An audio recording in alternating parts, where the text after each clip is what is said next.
Hello, this is Kate here, and this is my video for assignment number 5.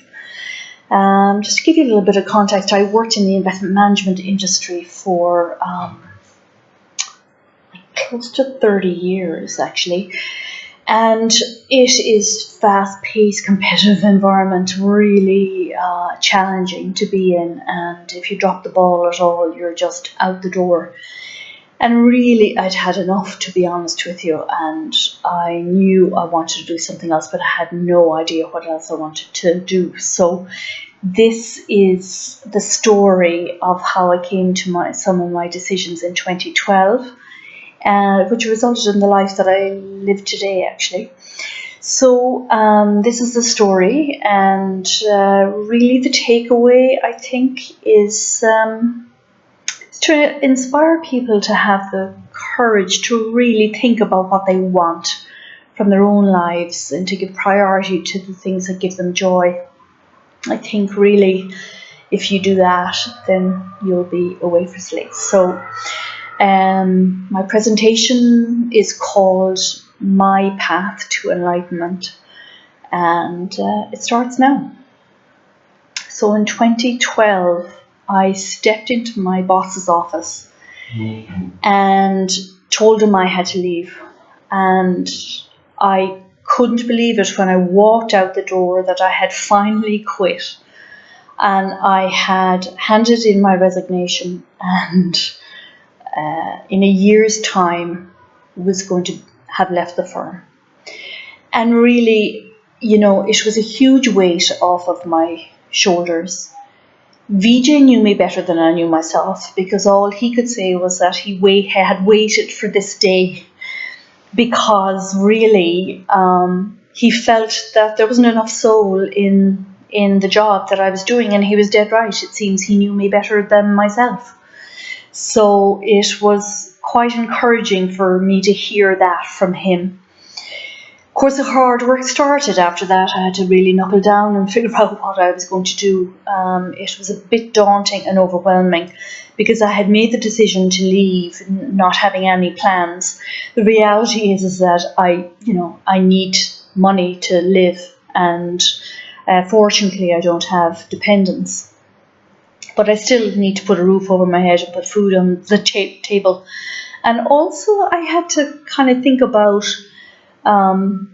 what was I going to do? Where was I going to go? And it was just very overwhelming. But I knew that I had a starting point. And the starting point for me was that I wanted to live passionately. I wanted to travel.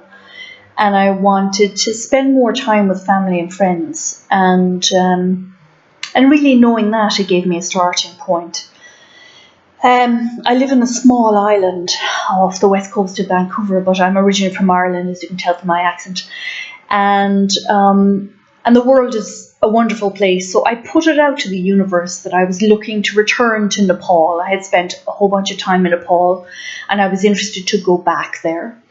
I also wanted to investigate a little bit more about microfinance. I had come from the business world after all, and I really wanted to check to see whether the concept of microfinance could be transferable to the downtown east side in Vancouver. And those really were the only sort of two ideas I had. After putting it out to the universe, I got tons of responses and met over 100 people, talking to them, listening to their stories. And it really was amazing, actually, to hear everyone's stories and how they got to where they had gone. So it was quite inspiring that many of them had actually gone through as much change as I had wondered whether I was ready for or not.